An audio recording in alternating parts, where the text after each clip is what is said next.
Hello friend, मैं आनंद राज।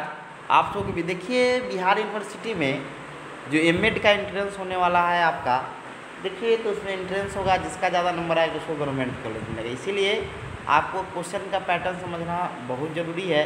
देखिए, इससे पहले हम आपको सिलेबस बता दिए थे किस किस से आपका क्वेश्चन आता है। तो आपको हम बताए थे कि कोर्स 1 जो आपका बीएड फर्स्ट ईयर में चाइल्डहुड एंड ग्रोविंग अप है, फिर कोर्स 2 आपका कंटेम्प्रेरी इंडियन एजुकेशन है, और कोर्स 3 लर्निंग एंटिटी, इससे क्वेश्चन आपका आता है।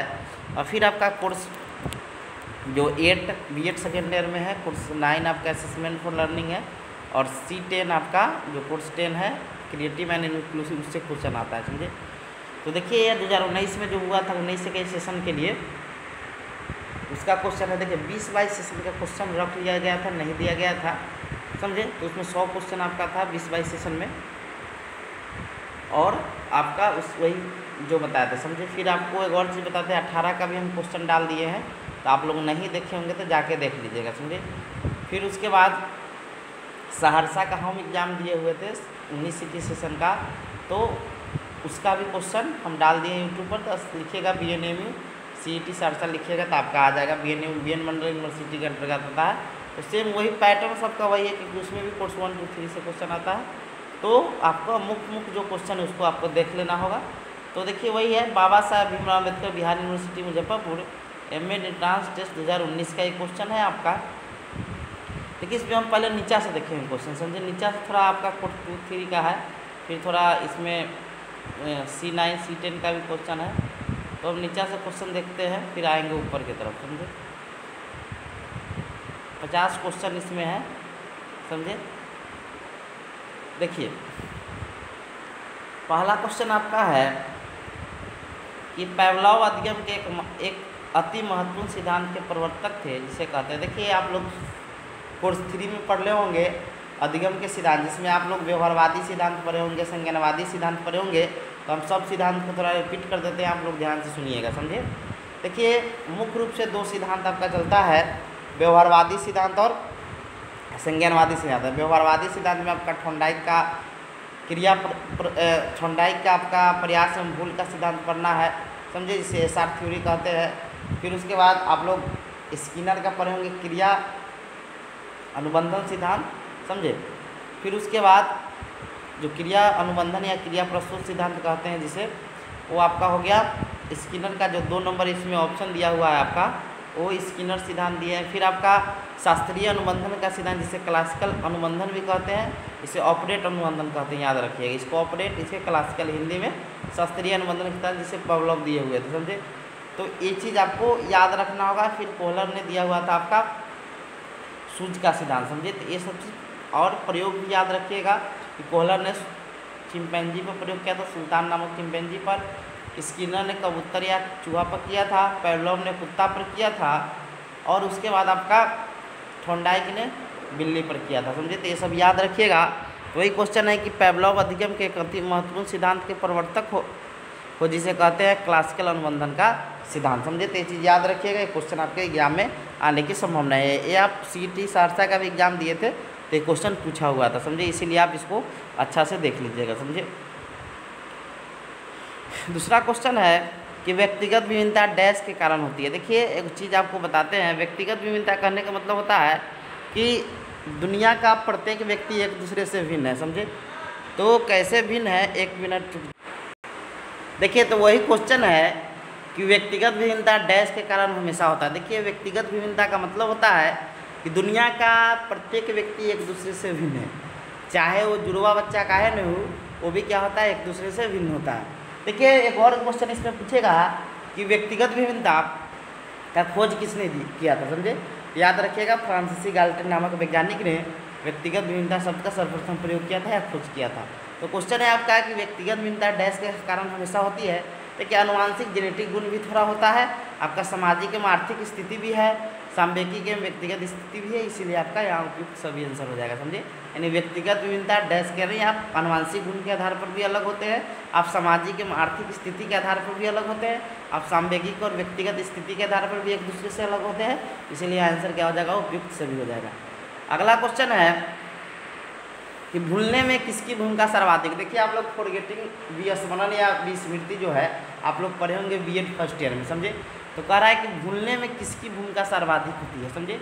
तो पहला है व्यवहार में न लाना, खेल के माध्यम से कोई आदमी भूलता नहीं थी तो ऑप्शन होगा नहीं।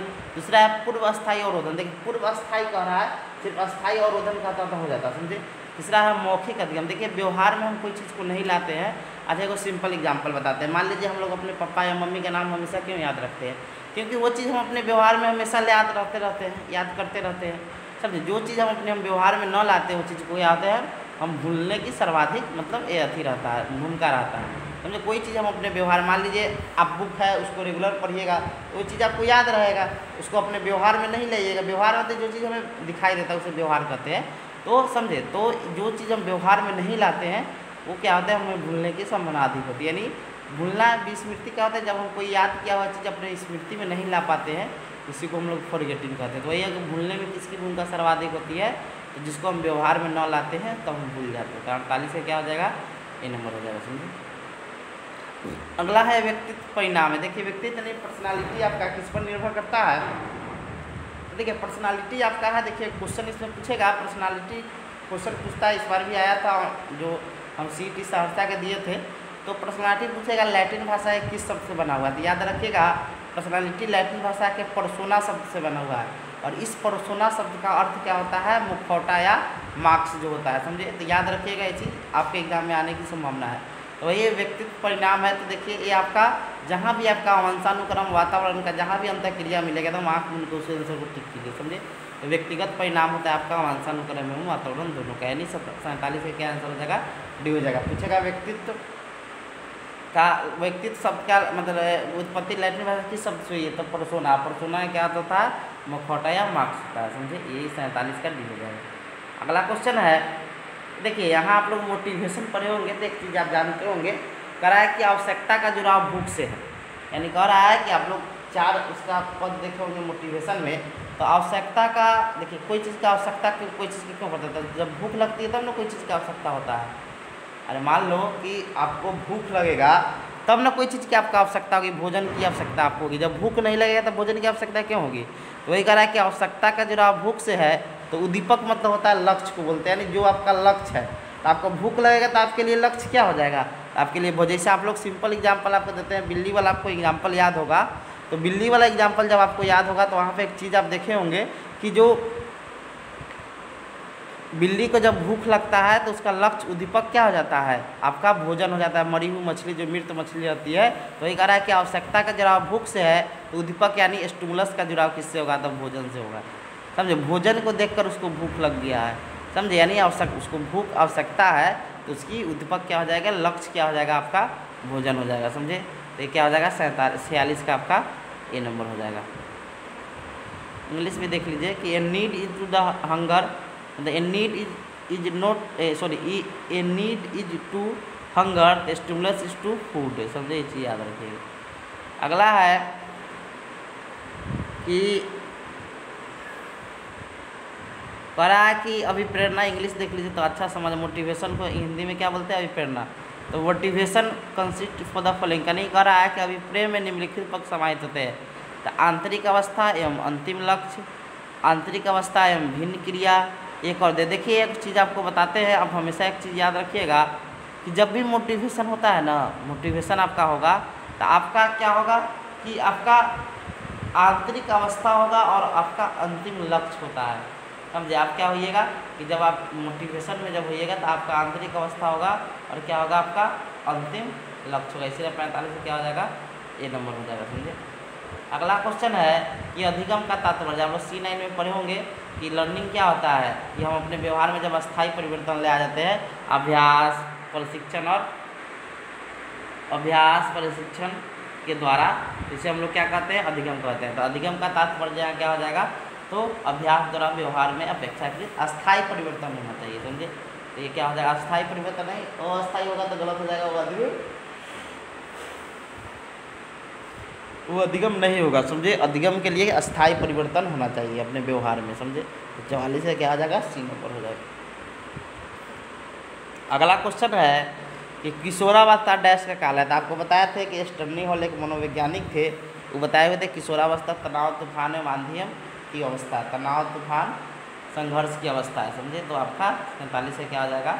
और एडोलसेंस शब्द की उत्पत्ति लैटिन भाषा के एडोसियर शब्द से हुआ, जिसका अर्थ होता है परिपक्वता की ओर बढ़ना, समझे। तो ये 43 से क्या हो जाएगा, बी नंबर हो जाएगा, समझे। तो आपको मालूम होना चाहिए। अगला क्वेश्चन है कि मनोवैज्ञानिक कौन सी शाखा शिक्षा के लिए सर्वाधिक उपयोगी है, समझे। यानी देखिए आप लोग विकासात्मक मन पता है कि बच्चा कैसे कैसे विकास होता है, शैशवावस्था, किशोरावस्था, शैशवावस्था, बाल्यावस्था, किशोरावस्था। तो मनोवैज्ञानिक इस शाखा को हम लोग विकासात्मक शाखा कहते हैं। तो शिक्षक को इसका ज्ञान होना चाहिए कि बच्चा किस अवस्था में जाता है तो कौन सा परिवर्तन होता है, उसमें कौन सा गुण आता है, कौन उसमें संवेग उत्पन्न होता है, ये सब चीज़ जानना बहुत जरूरी है, समझे। इसीलिए मनोवैज्ञानिक कौन सी शाखा शिक्षकों के लिए सर्वाधिक उपयोगी है, तो आपका विकासात्मक शाखा हो जाएगा, समझे। 42 का आपका सी नंबर हो जाएगा। अगला क्वेश्चन है, देखिए तो डेफिनेशन है, आपको याद रखना होगा कि मनोविज्ञान व्यवहार और अनुभव का विज्ञान है, किसने कहा है, तो आपका स्किनर का हुआ है। तो जो मनोविज्ञान होता है व्यवहार एवं क्या होता है, अनुभव का विज्ञान होता है, समझे। अगला क्वेश्चन है कि निम्नलिखित में किस शैक्षणिक संस्था की स्थापना 1950, आपको याद होगा कि जो NCT है, जितना BEd DLEd और आपका MEd कॉलेज है उसकी मान्यता देती है NCT, उसकी स्थापना 1995 में हुई थी। NCERT की स्थापना 1961 में हुआ था। उसके बाद UGC की स्थापना देखिए अधिनियम 1953 में बना, लेकिन जो अथी हुआ था 1956 में हुआ था। UGC का यूनिवर्सिटी ग्रांट कमीशन जिसे बोलते हैं हम लोग, समझे। तो ये चीज़ आप याद रखिएगा, यूनू का आप लोग देख लीजिएगा। तो जो 1995 जो इसकी स्थापना हुई थी वो NCT थी, समझे। तो 40 का आपका क्या हो जाएगा, डी नंबर हो जाएगा। अगला क्वेश्चन है व्यक्ति शिक्षा का दूसरा नाम। व्यक्ति मतलब सबको शिक्षित करना है, समझे। इसे अनौपचारिक शिक्षा तो होगा नहीं, औपचारिक शिक्षा होने जन शिक्षा हो सकता है आपका, यानी ये जन शिक्षा है, सभी बच्चों को अधिक करना है, समझे। तो ये आपका 39 का क्या हो जाएगा, सी नंबर हो जाएगा। अगला क्वेश्चन ही तो बहुत इंपॉर्टेंट है कि निम्नलिखित में किस अनुच्छेद के तहत शिक्षा एक मूल अधिकार बना, तो अनुच्छेद 21 के क में बना, समझे। चीज़ आप याद रखिएगा, 21 के क में बना। अगला क्वेश्चन है कि शिक्षा को संविधान की किस अनुसूची में रखा गया है, तो आपको मालूम है कि भारत सरकार, केंद्र सरकार भी शिक्षा पर अपना कानून बनाती है और राज्य सरकार भी बनाती है, इसीलिए इसको समवर्ती सूची में रखा गया है। तो केंद्र और राज्य दोनों मिलकर कानून बनाती है उस चीज़ पर, तो वो समवर्ती सूची में होता है। तो जैसे पुलिस पर हो गया, तो पुलिस आपका क्या है, राज्य भी अपना करती है, और फिर आपका सेना हो गया वो अलग, वो केंद्र हो गया, समझिए। अगला क्वेश्चन है शिक्षा की 10+2+3 का सुझाव किसने दिया था, तो राष्ट्रीय शिक्षा आयोग, जिसे हम लोग कोठारी आयोग हम लोग कहते हैं, समझे। कोठारी आयोग 1964-66 ने शिक्षा पर 10+2+3 नीति का सुझाव दिया था। अगला क्वेश्चन है, तो इसका आंसर कौन हो जाएगा 36 का, तो आपका 3 नंबर हो जाएगा। अगला क्वेश्चन है ऑपरेशन ब्लैक बोर्ड किससे संबंधित है, तो आप लोग मालूम होगा ऑपरेशन ब्लैक बोर्ड का मुख्य उद्देश्य था कि जो लोग भी को साइन करने नहीं आता, जो निरक्षर है उसको साक्षर बनाना था, समझे। तो ये प्राथमिक शिक्षा से संबंधित था, यानी ब्लैक बोर्ड जो 1986 का जो नई शिक्षा नीति आया था, द्वितीय शिक्षा नीति, उसके बाद ये ब्लैक बोर्ड जो आपका आया था, तो ये प्राथमिक शिक्षा को करने के लिए आया था, समझे। तो प्राथमिक शिक्षा को बढ़ाने के लिए, समझे। अगला क्वेश्चन है कि राष्ट्रीय शिक्षा नीति को संसद द्वारा पूर्व में स्वीकृत किया था। देखिए राष्ट्रीय शिक्षा नीति का हो गया, तो देखिए आपको एक चीज़ मालूम होना चाहिए कि अभी देखिए तीसरा नई शिक्षा नीति 1920 में आया है, तो पहला आपको यह आया था 1968 में, याद रखिएगा। दूसरा आपका आया था 1986 में, और तीसरा आपका 2020 में आया है, समझे। तो वही करा कि राष्ट्रीय शिक्षा नीति को संसद द्वारा पूर्व में स्वीकृत किया गया था, 1986 हो जाएगा, सॉरी 1968 हो जाएगा, यानी पहला शिक्षा नीति 1968 में आया था। 34 से क्या हो जाएगा, सी नंबर हो जाएगा, समझे। 1992 में उसका संशोधित रूप आया था, जिसे POA हम लोग बोलते हैं, प्रोग्राम ऑफ एक्शन, POA याद रखिए। अगला क्वेश्चन है कोठारी आयोग का कार्यकाल क्या है, तो ये 1964 से 66 था। इसमें और याद रख सकते हैं, बता देते हैं, जो ऑप्शन दिया हुआ है आपका, ये जो है ये आपका विश्वविद्यालय मतलब ये हो गया आपका राधा कृष्णन आयोग, जिसे विश्वविद्यालय आयोग भी कहते हैं, समझे। जो 1948 में बना था, 49 में रिपोर्ट सूचा था। राधा कृष्ण सर्वपल्ली राधाकृष्ण इसके अध्यक्ष थे। फिर उसके बाद ये है आपका माध्यमिक शिक्षा आयोग, जिसे हम लोग कहते हैं मुदालियर आयोग, जिसके अध्यक्ष लक्ष्मण मुदालियर थे, समझे। ये सब चीज़ है। अगला है कि किस आयोग ने बहुउद्देशीय स्कूल की स्थापना का सुझाव दिया था, समझे। तो योजना आयोग तो होगा नहीं, समझे। और बहुउद्देशीय मतलब उसका बहुत सारा उद्देश्य होना चाहिए। इसमें आपका शिक्षा आयोग 1964-66 हो जाएगा, समझे। यानी आपका 32 का क्या हो जाएगा, सी नंबर हो जाएगा। शिक्षा आयोग आपका हो जाएगा इसमें, समझे। यानी बहुउद्देशीय मतलब उसमें कृषि का भी पढ़ाई हो सब का। शिक्षा आयोग आपका 1964-66 हो जाएगा, 32 का सी नंबर। अगला क्वेश्चन है माध्यमिक शिक्षा आयोग। देखिए यहाँ कुछ नहीं दिया कि माध्यमिक शिक्षा आयोग के अध्यक्ष कौन थे, याद रखिएगा मुदालिया, लक्ष्मण मुदालिया जी का पूरा नाम था। पूछेगा कोठारी कमीशन का अध्यक्ष कौन थे, आपका DS कोठारी, जिसे दौलत सिंह कोठारी बोलते हैं, जो UCG के आपके अध्यक्ष भी रहे थे। और आपका विश्वविद्यालय शिक्षा आयोग के अध्यक्ष आपके थे जिसे राधा कृष्णन आयोग का थे, जिसके अध्यक्ष थे सर्वपल्ली राधाकृष्णन, समझे। तो ये सब आप याद रख सकते हैं। 33 का ए नंबर हो जाएगा, समझे। अगला क्वेश्चन है कि एक उत्तल कांश में दिए गए करने के ये जो आपका है, ये आपका होता है आपको C9 में पढ़ना है, समझे। तो एक कह रहा है कि एक उत्तम कलांश के लिए कितनी कठिनता स्तर कितनी होती है, तो आपका हाफ इसको माना जाता है, 0.50 माना जाता है। अगला क्वेश्चन है, ये तो सहसंबंध आपको याद रखना, मतलब +1 से -1 के बीच आपका क्या होता है, इस सहसंबंध आप याद रख सकते हैं ऐसे कि +1 से -1 के बीच सहसंबंध का वर्तांक हमेशा आता है, समझे। अगला क्वेश्चन है कि निम्नलिखित में देखिए हमारी केंद्रीय प्रवृत्ति 3 होती है, माध्य, माध्यिका, बहुलक। निम्नलिखित में किसे केंद्रीय प्रवृत्ति का मान भी कहा जाता है, तो हमारा माध्य भी है, माध्यिका भी है, बहुलक है, इनमें सभी आंसर हो जाएगा, समझे। यानी 28 का क्या हो जाएगा, D नंबर हो जाएगा। अगला क्वेश्चन है कि मानक प्रवर्तांक का माध्य होता है। मानक मतलब जो चीज मान लिए हैं उसका जो प्रवर्तांक का माध्य होगा वो क्या होगा, 0 होगा। इसको याद रखने वाला चीज़ है, याद रखना होगा, समझे। अगला क्वेश्चन है विश्वसनीयता का गुण मतलब होता है। तो देखिए परीक्षण मतलब होता है जो टेस्ट ले रहे हैं उसका परीक्षण प्राप्त किया है, परीक्षण। देखिए तो इसका आंसर जो होगा, जो विश्वसनीयता जो गुण होता है आपका क्या टेस्ट का होता है, जो परीक्षण का होता है। यानी 26 का ए नंबर हो जाएगा। अगला क्वेश्चन है कि निम्नलिखित में कौन सा एक उत्तम परीक्षण की विशेषता नहीं है। देखिए वैधता भी होता है, मतलब आत्म सहसंबंध भी है, समझे। उसके बाद देखिए वस्तुनिष्ठता होना चाहिए, आत्मनिष्ठता नहीं होना चाहिए, समझे। तो ये चीज़ गलत हो जाएगा, वस्तुनिष्ठता रहता तो सही हो जाता, या आत्मनिष्ठता दिया इसीलिए क्या हो गया, गलत हो गया, समझे। आगे हम लोग आते थे इसलिए इसके आंसर 25 से क्या हो जाएगा आपका डी नंबर। वस्तुनिष्ठता होना चाहिए, वैधता होना चाहिए, समझे। फिर उसके बाद आपका सहसंबंध होना चाहिए, समझे। ये सब चीज़ होना चाहिए। तो 25 के क्या हो जाएगा आपका D नंबर हो जाएगा। अगला क्वेश्चन है रैक डिफरेंट कोरिलेशन कोफिशिएंट विधि का विकास किसने किया था। तो इसका स्पीयरमैन, सर्च कर लीजिएगा स्पीयरमैन को, इसको याद रखना हो, इसका स्पीयरमैन हो जाएगा, समझे। अगला क्वेश्चन है कि सोथ्रियोग्राम में सर्वाधिक लोकप्रिय छात्र कहलाते थे स्टार। यानी सोथ्रियोग्राम एक अथी है, उसमें सबसे जो लोकप्रिय छात्र से उसे स्टार कहा जाता था, समझे। अगला क्वेश्चन है मनोविज्ञान मापती है मनोवैज्ञानिक गुणों को, दैहिक गुणों को, मनोवैज्ञानिक दैहिक गुणों को, इनमें से कोई नहीं था आपका मनोवैज्ञानिक गुणों को मनोवैज्ञानिक मापनी। आपका दैहिक गुण नहीं पाएगा तो साइकोलॉजी को मापेगा। 22 का ए नंबर हो जाएगा। अगला क्वेश्चन है विश्वसनीयता एवं वैधता जांची जाती है शिक्षण नियमित को, प्रमाणीकृत को, आपका क्या हो जाएगा प्रमाणीकृत परीक्षण जो होते हैं उसमें विश्वसनीयता वैधता जांची जाती है, समझे। यानी 21 का क्या हो जाएगा बी नंबर हो जाएगा। अगला क्वेश्चन है कि निम्नलिखित में कौन सा कारक सामाजिकरण के लिए उत्तरदायी है। तो आपका दंड और पुरस्कार भी है, संस्कृति भाषा सब समझ के, इसीलिए आपका आंसर उपयुक्त सभी हो जाएगा। सामाजिकरण आप लोग पढ़े होंगे BEd फर्स्ट ईयर में, कोर्स 1-6 में ऐसे। अगला का निम्नलिखित में कौन सामाजिक गतिशीलता का कारण है। सामाजिक गतिशीलता किसके कारण हम लोग में आएगा, तो व्यक्तित्व के कारण, अधिगम के कारण, अभिप्रेरणा के कारण। हम लोग सामाजिक गतिशील ज़्यादा आता है आपका मोटिवेशन के कारण, यानी आपका C नंबर हो जाएगा, समझे। अगला क्वेश्चन है कि बच्चे के जीवन की सर्वाधिक मौलिक शैक्षिक एजेंसी क्या है। देखिए कहने का मतलब हुआ कि बच्चों के जीवन के जो सबसे मौलिक मतलब शुरुआती जहाँ से होता है जैसे क्या है, घर से बच्चा का शैक्षिक एजेंसी होता है, समझे।